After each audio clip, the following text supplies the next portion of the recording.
öz sözünü demiş idmançılarımız Vüqar Kərimovla Mehman, familya neysə? Hə, Mehman Mehman Məmmədov. Necə oldu və nədən zəhərləndi? Soyut mətndən bir şey suyun evci qaynadıb içmək üçün dad olmasın uqus tökürdüm. Heç kəs onu eləməsin, ancaq Vüqar eləyir onu, hə. İndi bu ilk Grand Prix həyatında. İlk Grand Prix-dən. Soruşsam məndən soruşmurdu. Belə davran vermişəm sizə hazırlar. Akifdən sual verəndə ki, bu 5 döyüşün arasında ən çətin hansı olub? Bilsən də o biri Razvorotla vurdu, şeylərdi. O da tampoya oxşurdular.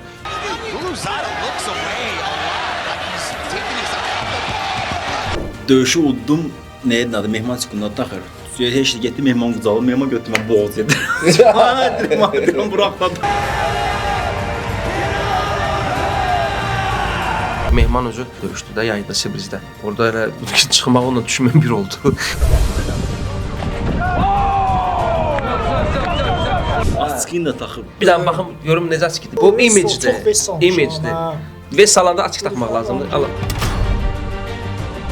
Tural Ragimov legendadır, əfsanədir. Tural Ragimov bizim ən köhnə döyüşçülərimizdən. Mehman Grand Prix çempionu olsa, elə bir qonaqlıq verəcəm ki, olmasa o sən nə bilirsən?